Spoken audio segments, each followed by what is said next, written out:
നാറുട്ടോ വേൾഡിലെ പല ക്യാരക്ടേഴ്സും പല ഇതിഹാസങ്ങളും ഓരോ പേരിലാണ് അറിയപ്പെടുന്നത്. എന്നാൽ ഇവനെയാകട്ടെ കുറച്ചുപേർ അത്ഭുതം എന്ന് വിളിച്ചു, മറ്റു ചിലർ അവനെ രാക്ഷസൻ എന്ന് വിളിച്ചു. എന്നാൽ നാറുട്ടോ ചരിത്രം ചുവന്ന മണലിന്റെ ശാശ്വത ആർട്ട് എന്നാണ് ഇവനെ വിളിക്കുന്നത്. മരണത്തിൽ പ്രാവീണ്യം നേടിയ ഇരുമ്പിൽ സൂക്ഷിച്ചിരിക്കുന്ന ഒരു ഹൃദയം, അവന്റെ നിശബ്ദമാകുന്ന അന്ധകാരത്തിൽ നൃത്തം ചെയ്യുന്ന 100 പാവകളും കുഴിച്ചിട്ട ഒരു ആത്മാവിന് തുല്യം തന്നെയാണ്. പൊള്ളയായ ഷെല്ലിനുള്ളിൽ വീരന്മാരെ അലങ്കാരങ്ങളാക്കി മാറ്റിയ, വീരന്മാരുടെ ശവശരീരങ്ങളെ ചക്രയിൽ തുന്നിച്ചേർത്ത് അതിനെ കല എന്ന് വിളിച്ച അക്കാട്സുക്കിയിലെ മരണകവാടത്തിന്റെ പേടി സ്വപ്നമായ the Sasori of the red sand.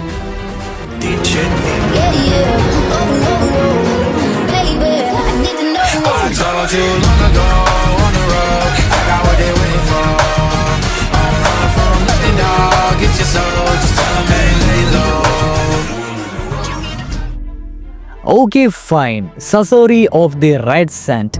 ഇന്ന് നമ്മൾ സാസോറിയുടെ കംപ്ലീറ്റ് ലൈഫ് സ്റ്റോറിയും പവേഴ്സും റിലേഷൻഷിപ്സും സൈക്കോളജിയും ലെഗസിയും എല്ലാം തന്നെ നോക്കുന്നതായിരിക്കും. ആദ്യം തന്നെ സാസോറിയുടെ ആ ഒരു ജനനത്തെ പറ്റിയുള്ള കഥ പറയാം. സാസോറി ജനിക്കുന്നത് സുനാഗാക്കുറയിലാണ്, അല്ലെങ്കിൽ നമ്മുടെ സാൻഡ് വില്ലേജിൽ. ഇതെന്ന് പറയുന്നത് ഷിനോബി വേൾഡ് വാറിന് സമയത്താണ് ഈ സാസോറി ജനിക്കുന്നത്. അതുകൊണ്ട് തന്നെ അവരുടെ ആ ഒരു സാൻഡ് വില്ലേജ് പപ്പറ്റ് വാർഫെയർ എന്ന് പറയുന്ന ആ ഒരു ടെക്നിക്കുണ്ട്, പാവകളെ മാനിപ്പുലേറ്റ് ചെയ്ത് യുദ്ധത്തിൽ യൂസ് ചെയ്യുന്ന ആ ഒരു സാധനം, അതിൽ ഭയങ്കരമായിട്ട് റിലേ ചെയ്തിരിക്കുന്ന ഒരു നാട് തന്നെയായിരുന്നു ആ ടൈമിൽ സാൻഡ് വില്ലേജ്.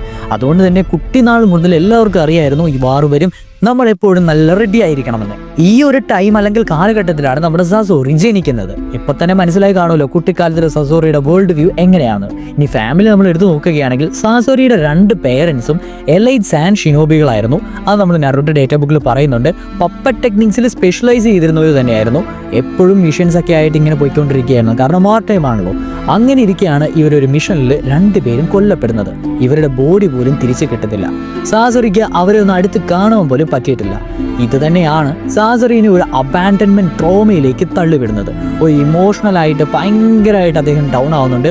കൺട്രോൾ ചെയ്യാനുള്ള ഒരു ഒബ്സെഷനൊക്കെ അദ്ദേഹത്തിനെ ആ ഒരു ട്രോമയിൽ നിന്ന് ഉണ്ടാക്കിയെടുക്കുകയാണ്. ഈ ഒരു ടൈമിലാണ് ഗ്രാൻഡ് മദർ ആയിട്ടുള്ള ചിയോ വരുന്നത്. നമ്മുടെ സാസോറിയുടെ ഒരു ടീച്ചറും ഇമോഷണൽ ആയിട്ടുള്ള ഒരു സപ്പോർട്ടും ആദ്യം ചിയോ തന്നെയായിരുന്നു. ഈ ചിയോ എന്ന് പറയുന്നത് ചില്ലറക്കാരിയല്ല, ലെജൻഡറി പപ്പൻ മാസ്റ്റർ തന്നെയാണ്. ഒരു വാർ വെറ്ററാനാണ്. ഇമോഷണലി ഭയങ്കരമായിട്ട് ഡിസ്റ്റൻ്റ് ആയിട്ട് നിൽക്കുന്ന ആരാണ്, കാരണം അവരൊക്കെ വളർന്നു വന്ന അങ്ങനത്തെ ഒരു കാലഘട്ടത്തിലാണ്. ഇമോഷൻസ് ഒന്നും ഒരു വിലയില്ല. ബട്ട് എന്നിരുന്നാലും നമ്മുടെ ചിയോ ഇതിൽ നിന്ന് വ്യത്യസ്തമായി ചിന്തിച്ച് അവൻ്റെ ആ ഒരു ട്രെയിനിങ്ങിനെ ലവുമായിട്ട് മിക്സ് ചെയ്തിട്ടാണ് നമ്മുടെ ഈ പയ്യനായിട്ടുള്ള സസോറിനെ ചിയോ ട്രെയിൻ ചെയ്യിപ്പിക്കുന്നത്. സോ അതിൻ്റെ ഫലമായിട്ട് തന്നെ ആ ഒരു ക്രാഫ്റ്റിൻ്റെ ഒരു കലയുടെ രൂപേണ അവൻ്റെ അച്ഛനെയും അമ്മേനെയും സസോറി ക്രാഫ്റ്റ് ചെയ്തെടുക്കുകയാണ്. ഒരു മദർ പപ്പറ്റും ഒരു ഫാദർ പപ്പറ്റും. നാരുട്ടോ ആനിമയിൽ അവനതിനെ പ്രോഗ്രാം ചെയ്ത് ഇവനെ കെട്ടിപ്പിടിക്കാൻ വേണ്ടിയാണ്, പക്ഷെ അവർക്കത് സാധിക്കുന്നില്ല. അവിടെ വെച്ചാണ് അവൻ ഒരു കാര്യം മനസ്സിലാകുന്നത്, ലവ് എന്ന് പറയുന്നത് ഒരിക്കലും ഫാബ്രിക്കേറ്റ് ചെയ്ത് ഉണ്ടാക്കാൻ പറ്റുന്നതല്ല. ആ ഒരു മൊമെൻ്റ് തൊട്ട് സസോറി ഇമോഷൻസിലെ കംപ്ലീറ്റ് ആയിട്ട് അങ്ങ് ഷട്ട് ഡൗൺ ചെയ്യുകയാണ്. ഹ്യൂമൻസിനെ ടെമ്പററി ടൂൾസ് ആയിട്ട് കണ്ടിട്ട് എറ്റേണൽ ആർട്ട് വരെ ഉണ്ടാക്കാൻ എന്ത് വേണേലും ചെയ്യാന്നുള്ള ഒരു മൈൻഡിലേക്ക് സസോറി പിന്തള്ളപ്പെടുകയാണ്. തുടർന്ന് സസോറി ഒരു ഏർലി അഡൾട്ട്ഹുഡ് ആകുന്ന ആ ഒരു ടൈമിൽ തന്നെ ചിയോനെ സർപ്രൈസ് ചെയ്യുന്ന നാരുട്ടോ ഡേറ്റാ ബുക്കിൽ എഴുതി വെച്ചിട്ടുണ്ട്. ലെജൻഡറി പപ്പൻ മാസ്റ്റർ ആയിട്ടുള്ള മുത്തശ്ശീനെ സസോറി അവിടെ വെച്ച് തന്നെ സർപ്രൈസ് ചെയ്യുന്നുണ്ട്. അതായത് chakra threads, weapon concealment, poison crafting, hundreds of പപ്പറ്റ്സിനെ ക്രിയേറ്റ് ചെയ്യാം. ഇതൊക്കെ ഒരു അഡൾട്ട് ആവുന്നതിന് മുമ്പ് തന്നെ സസോറി മാസ്റ്റർ ചെയ്ത് കഴിഞ്ഞിരുന്നു. അതുകൊണ്ട് തന്നെ സസോറിനെ കാണുന്നത് അവിടുത്തെ വില്ലേജിലെ ആൾക്കാർ ഒരു ചൈൽഡായിട്ടായിരുന്നില്ല, ഒരു വെപ്പണായിട്ടായിരുന്നു, ഒരു ultimate weapon for their country. ഇവിടെ വെച്ചാണ് സസോറി ഫോർബിഡൻ ഡിസ്കവറി കണ്ടുപിടിക്കുന്നത്. Yes, taboo breaker. സസോറി പഠിക്കുന്നുണ്ട് ചക്ര നെറ്റ്വർക്ക് ഡെത്തിന് ശേഷവും റിമൈൻ ചെയ്യുന്നുണ്ടെന്ന്. അതായത് കോർ ഓർഗൻസ് ഒക്കെ പ്രിസർവ് ചെയ്ത് വെച്ചിട്ട് ബോഡിനെ മോഡിഫൈ ചെയ്യാൻ പറ്റുമെന്ന്. അങ്ങനെയാണ് സസോറി ഫോർബിഡൻ ആയിട്ടുള്ള ഹ്യൂമൻ പപ്പറ്റ്സിനെ ക്രിയേറ്റ് ചെയ്യുന്നത്. അതുകൊണ്ട് തന്നെ ഇവൻ അതിനെ റിട്ടൻഷൻ ഓഫ് ജുറ്റ്സു, പിന്നെ ചക്ര നേച്ചർ ആക്സസ്, കെക്കഗെൻഗെ യൂസ് എല്ലാം ഇവൻ്റെ ആ ഒരു പപ്പൻ മാസ്റ്ററിലൂടെ തന്നെ അവനും യൂസ് ചെയ്യാൻ പറ്റി. സോ ഇത്ര എത്തിയപ്പോഴേക്ക് ശരിക്കും സുനാഗാക്കുറയിലെ ആൾക്കാർ ഇവരെ പേടിക്കുവാൻ തുടങ്ങി. സോ കംപ്ലീറ്റ്ലി ഇമോഷൻസിനെ ഷട്ട് ഡൗൺ ചെയ്ത സസോറി ആദ്യം തന്നെ അസാസിനേറ്റ് ചെയ്യുന്നത് 3rd കസാക്കാഗേനെയാണ്. യെസ്, 3rd കസാക്കാഗേനെ കിഡ്നാപ്പ് ചെയ്തിട്ട് അവനെ സീക്രട്ടായിട്ടങ്ങ് കൊന്നു. അവനൊരു പപ്പറ്റായിട്ട് കൺവേർട്ട് ചെയ്തു. ഇത് ചില്ലറ കേസൊന്നുമല്ല, കാരണം 3rd കസാക്കാഗെയാണ് സാൻഡ് ഹിസ്റ്ററിയിലെ ഏറ്റവും സ്ട്രോങ്ങസ്റ്റ് എന്ന് വിളിക്കപ്പെടുന്നത്. അവന് തന്നെ മാഗ്നറ്റിക് റിലീസ് അല്ലെങ്കിൽ അയൺ സാൻഡ് എന്ന് പറയുന്ന ഒരു ടെക്നിക്ക് ഉണ്ടായിരുന്നു. അത് ഭയങ്കര യൂണീക്കാണ്. അങ്ങനെയുള്ള ഒരാളെയാണ് സസോറി നൈസായിട്ട് തട്ടിയത്. അതുകൊണ്ട് തന്നെ സസോറി ഗെയിൻ ചെയ്തത് ഒരു ലിവിങ് കാഗയായിട്ടുള്ള ഒരു വെപ്പണയാണ്. അത് തന്നെ പൊളിറ്റിക്കൽ ലെവറേജിനും അൾട്ടിമേറ്റ് പ്രൂഫ് ഓഫ് സുപ്പീരിയോറിറ്റിക്കും കാരണമായി പോയി.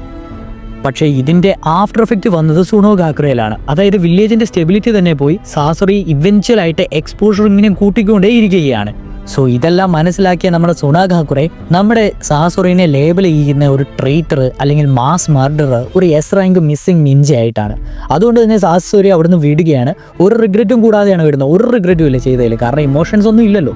അങ്ങനെ സുണോഗാക്കുറെ അങ്ങനത്തെ ഒരു ഗ്രേറ്റസ്റ്റ് പപ്പറ്റ് മാസ്റ്ററിനെ ലോസ്റ്റ് ചെയ്യുകയാണ്. ഒരു തരത്തിൽ അവരുടെ Kazekage greatest puppet master, the moral boundary അവർക്ക് അവിടെ നഷ്ടപ്പെടുന്നു. സോ ഇതേ തുടർന്ന് സസോറി ഒരു ഫിലോസഫി തന്നെ ഡെവലപ്പ് ചെയ്തിട്ടുണ്ട്. ഫിഷ് ഡീക്കേ ചെയ്യും, ഇമോഷൻസ് റോട്ട് ആവപ്പെടും, ഈക്വൽസ് സഫറും ചെയ്യും, പക്ഷേ പപ്പറ്റ്സ് മാത്രം എല്ലാത്തിനെയും അതിജീവിക്കും. ഈ ഒരു ഐഡിയോളജി ബുദ്ധിസ്റ്റ് ടിംബർമെൻസ് തീമുമായിട്ട് മിറർ ചെയ്യുന്നുണ്ട്. അതേപോലെ തന്നെ നറൂട്ടോയുടെ ബോൺ ഡ്രിവൻ വേൾഡ് വേർഡുമായിട്ട് കംപ്ലീറ്റ്ലി ഓപ്പോസിറ്റ് തന്നെയാണ്. ഇതിനും ശേഷമാണ് സസോറി സെൽഫായിട്ട് ട്രാൻസ്ഫോർമേഷൻ ചെയ്യുന്നത്. അവൻ തന്നെ ഒരു പപ്പറ്റായി മാറി. ദ അൾട്ടിമേറ്റ് ചോയ്സ് എന്ന് വേണമെങ്കിൽ പറയാം. സസോറി അവൻ്റെ ഓർഗൻസിനെ റിമൂവ് ചെയ്തിട്ട് ബോഡി പാർട്സിനെ റിപ്ലേസ് ചെയ്തിട്ട് ഹേർട്ടും ചക്രാക്കൂർവും മാത്രം പ്രിസർവ് ചെയ്തുകൊണ്ട് ഒരു ഇമ്മോർട്ടൽ പെയിൻ ഫ്രീ ആയിട്ടുള്ള ഇമോഷണലി ഒന്നുമില്ലാതെ ആയപ്പെട്ടുള്ള ഒരു മനുഷ്യനായി മാറി. ബട്ട് സ്റ്റിൽ അവൻ്റെ ഹാർട്ട് സ്റ്റില്ലുണ്ട്. ബാക്കി എല്ലാ രീതിയിലും അവനിപ്പം ഇമ്മോർട്ടലാണ്. തുടർന്ന് നേഷൻസിൽ നിന്ന് പുറത്തായ നമ്മുടെ അക്കാട്സുക്കി ഗ്രൂപ്പിലൊക്കെ സസോറി എത്തിച്ചേരുന്നുണ്ട്. ആദ്യത്തെ ടീംമേറ്റ് ഒറോച്ചിമാറുമായിരുന്നു. നല്ല ഇമ്മോർട്ടാലിറ്റി എന്ന് പറയുന്ന ആ ഒരു കോൺസെപ്റ്റ് തന്നെയായിരുന്നല്ലോ ഒറോച്ചിമാറുവിനും വേണ്ടത്. അതുകൊണ്ട് തന്നെ ഇവർ ആദ്യം ഒരു ടീം പെയറൊക്കെ തന്നെയായിരുന്നു. ആൻഡ് ഇവഞ്ച്വലി ഒറോച്ചിമാറു അവിടുന്ന് പോകുന്ന കാര്യങ്ങളൊക്കെ നമുക്ക് വേറൊരു കാര്യത്തിൽ പറയാം. എന്നിരുന്നാലും അക്കാട്സുക്കിയിൽ നിന്ന് ഒറോച്ചിമാറു പോയി കഴിഞ്ഞിട്ട് നമ്മുടെ പാർട്ട്ണറായിട്ട് വരുന്നയാളാണ് ഡെയ്ഡറ. ഡെയ്ഡറെ ആവട്ടെ കംപ്ലീറ്റ്ലി കോൺസ്റ്റൻ്റ് ആയിട്ടുള്ള ഐഡിയോളജിക്കൽ കോൺഫ്ലിക്റ്റ് നമ്മുടെ സസോറി ആയിട്ടുണ്ടായിരുന്നു. എറ്റേണൽ ആർട്ടാണ് സസോറിയുടെ മെയിൻ എങ്കിൽ ഡെയ്ഡറയ്ക്ക് മൊമെൻ്ററി ആർട്ടാണ്. യെസ്, എനിക്ക് ആ ഒരു സംഭവം മനസ്സിലായി കാണുമല്ലോ. ബട്ട് ഇവരുടെ ഐഡിയോളജി തമ്മിൽ കൊളാപ്സ് ആയെങ്കിലും ഇവർക്ക് തമ്മിൽ ഒരു മ്യൂച്വൽ റെസ്പെക്റ്റ് ഉണ്ടായിരുന്നു. രണ്ടുപേർക്കും അവരവരുടെ സ്കില്ലിനെ നല്ല രീതിയിൽ റെസ്പെക്റ്റ് ചെയ്തിട്ടുണ്ടായിരുന്നു. എന്നിരുന്നാലും ഡെയ്ഡറയുടെ ആ സസോറിയുടെ റിങ് പോലും ഡെയ്ഡറെ ഇൻഹെറിറ്റ് ചെയ്തിട്ടുണ്ട്. ഇനി നമുക്ക് സസോറിയുടെ കോമ്പാറ്റ് സ്റ്റൈലൊന്ന് നോക്കുകയാണെങ്കിൽ പുള്ളി ഒരു സ്ട്രാറ്റജിസ്റ്റ് ആണെന്ന് വേണമെങ്കിൽ പറയാം. സസോറി റെയർലി മൂവ് ചെയ്യുന്നുള്ളൂ. ഓവറോൾ നല്ലതായിട്ട് പ്രിപ്പയർ ചെയ്തിട്ടാണ് ഫൈറ്റ് ചെയ്യുന്നത്. അതുകൊണ്ട് തന്നെ ഇന്നാവിറ്റബിൾ ആണ്. അതിൽ തന്നെ പോയിസൺ മാസ്റ്ററി, അതായത് ഒരു സ്ക്രാച്ച് മതി അപ്പം തന്നെ മരണം ഉറപ്പാണ്. അതിനൊന്നും ആൻറ്റിഡോട്ട് ഇതുവരെ കണ്ടുപിടിച്ചിട്ട് പോലുമില്ല. ബാറ്റിൽസ് ക്വിക്ക് ചെയ്യാൻ വേണ്ടി പുള്ളി തന്നെ കണ്ടുപിടിച്ച പോയിസൺ ഓൾറെഡി ഉണ്ടോ അതിൻ്റെ മാസ്റ്ററിയാണ് പുള്ളി കാണിക്കുന്ന ഈ ഒരു ടെക്നിക്ക്. ഇനിയിപ്പോൾ ഫുൾ എബിലിറ്റീസ് നമ്മളൊന്ന് നോക്കുകയാണെങ്കിൽ ഒന്ന് പപ്പറ്റ്സ് അറിയാലോ. ഹിറൂക്കോ എന്ന് പറയുന്ന ആ ഒരു ആർവറാണ് പുള്ളിയുടെ മെയിൻ. അത് കഴിഞ്ഞ് തേർഡ് കസേക്കാഗിനെ തന്നെ പപ്പറ്റായിട്ട് മാറ്റിയിട്ടുണ്ട്. അദ്ദേഹത്തിൻ്റെ പവേഴ്സിനെ പറ്റി വേറൊരു വീഡിയോ തന്നെ പറയാം. ഇന്നാവിറ്റബിൾ തന്നെയാണ്. പിന്നെ 100 കണക്കിന് പപ്പറ്റ് ആർമിയുണ്ട്, പേരൻ്റ് പപ്പറ്റ്സും ഉണ്ട്. അതേപോലെ തന്നെ ടെക്നിക്സ് ഇനി നോക്കുകയാണെങ്കിൽ ഓരോരുത്തരുടെ ആ ഒരു കെക്കെ ഗെൻഗയും കൂടെ കിട്ടുമല്ലോ. For example magnetic release, flame throwers, water cutters, blade launchers, needle barrages, അങ്ങനെ അയൺസ് ആൻഡ് വോൾഡ് ഫോർമേഷൻസ്, അങ്ങനെ കുറേ ടെക്നിക്സും പുള്ളിയുടെ കൈവശമുണ്ട്. ഇനി നമുക്ക് ഇദ്ദേഹത്തിൻ്റെ ഫൈനൽ ബാറ്റിൽ ലൈഫ് സ്റ്റോറി എൻഡ് ചെയ്യുന്നത്, കാരണം ചിയോ ഇതെല്ലാം പറഞ്ഞ് നമ്മുടെ കക്കാഷിനെ ടീമിനെയൊക്കെ മനസ്സിലാക്കി കൊടുക്കുന്നത്. സോ ഫൈനലി ചിയോയും സാക്കുറയും കൂടെയാണ് നമ്മുടെ സസോറിനെ നേരിടാൻ പോകുന്നത്. അക്കാട്സുക്കിയുടെ ആ ഒരു ആർക്കിൻ്റെ ആ സമയത്ത് നമുക്കറിയാം. അതിനെപ്പറ്റി ഡീറ്റെയിൽ ആയിട്ട് പോകുന്നില്ല. ഇപ്പോൾ സസോറിയുടെ കാര്യം നമുക്ക് പറയാം. സോ അങ്ങനെ സസോറി ചിയോനെയും സാക്കുറേനെയാണ് ഫേസ് ചെയ്യുന്നത്.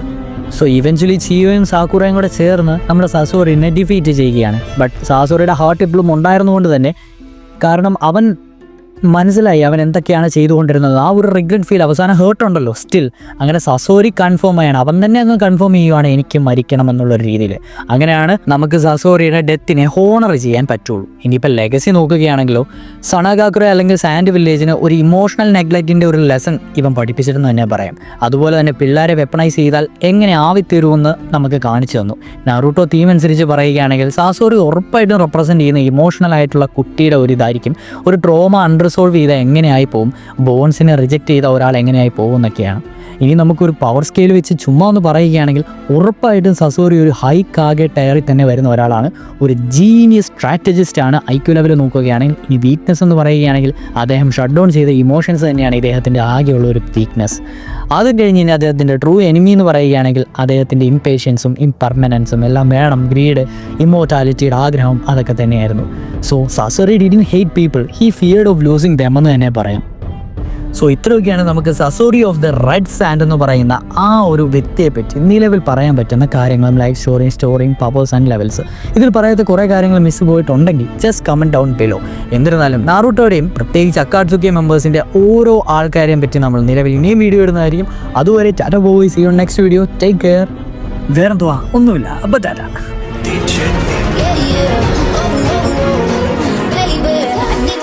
I told you long ago